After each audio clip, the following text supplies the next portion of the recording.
Dans Matthieu 5, verset 3, votre Jésus, il dit, « Heureux les pauvres d'esprit, car ils hériteront du royaume des cieux. » Les pauvres d'esprit, ce sont les idiots. La richesse d'esprit, c'est l'intelligence, les connaissances. La pauvreté d'esprit, c'est le manque de connaissances, le manque de réflexion. Donc, votre Bible est en train de sanctifier l'ignorance et la bêtise. Voilà pourquoi c'est mauvais pour le continent africain, parce qu'il ne se développera qu'avec la connaissance, pas avec l'idiotie dont vous faites preuve.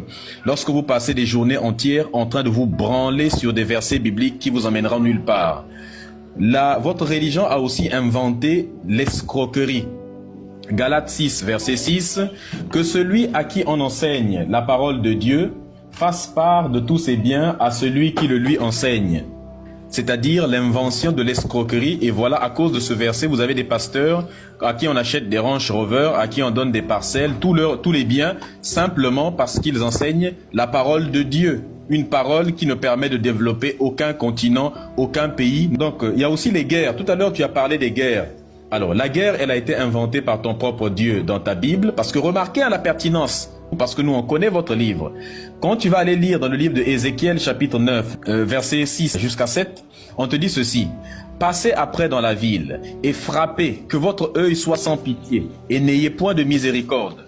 Tuez, détruisez les vieillards, les jeunes hommes, les vierges, les enfants, les femmes, mais n'approchez pas de quiconque aura sur lui la marque, et commencez par mon sanctuaire. » Ils commencèrent par les anciens qui étaient devant la maison, et ils ont liquidé tous les anciens qui étaient là-bas. Ensuite, ils sont passés par les femmes, les enfants et tout le monde. Ensuite, dans Ésaïe chapitre 13, les versets 15 jusqu'au verset 17, on dit « Tous ceux qu'on trouvera seront percés », c'est-à-dire qu'on va les trouer, les êtres humains seront percés, et tous ceux qu'on saisira tomberont par l'épée.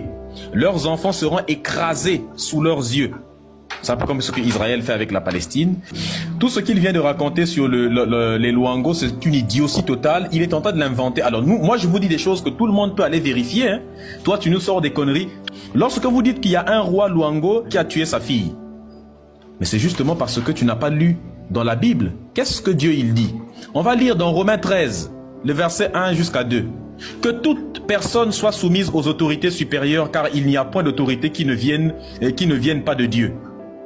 Et les autorités existantes ont été instituées de Dieu. C'est pourquoi celui qui s'oppose aux autorités résiste à l'ordre que Dieu a établi. Et ceux qui résistent attireront la condamnation. Proverbe 8, verset 15. Par moi, les rois règnent et les princes ordonnent. Proverbe 24, verset 21. Mon fils, crains l'Éternel et crains le roi. Ne te mêle pas avec les hommes. Voilà l'invention de la lassitude politique. Si on suivait, ne te mêle pas de ce qu'est les rois et les présidents. Si on suit le christianisme, tout ce que font les présidents, les dictateurs, c'est lui. Donc le roi que tu as dit tout à l'heure qui avait tué sa propre fille, c'est Dieu qui lui a donné ce pouvoir. Sans Dieu, il n'aurait pas ce pouvoir. Va lire ta propre Bible. Parmi les mœurs chrétiennes, nous avons la xénophobie.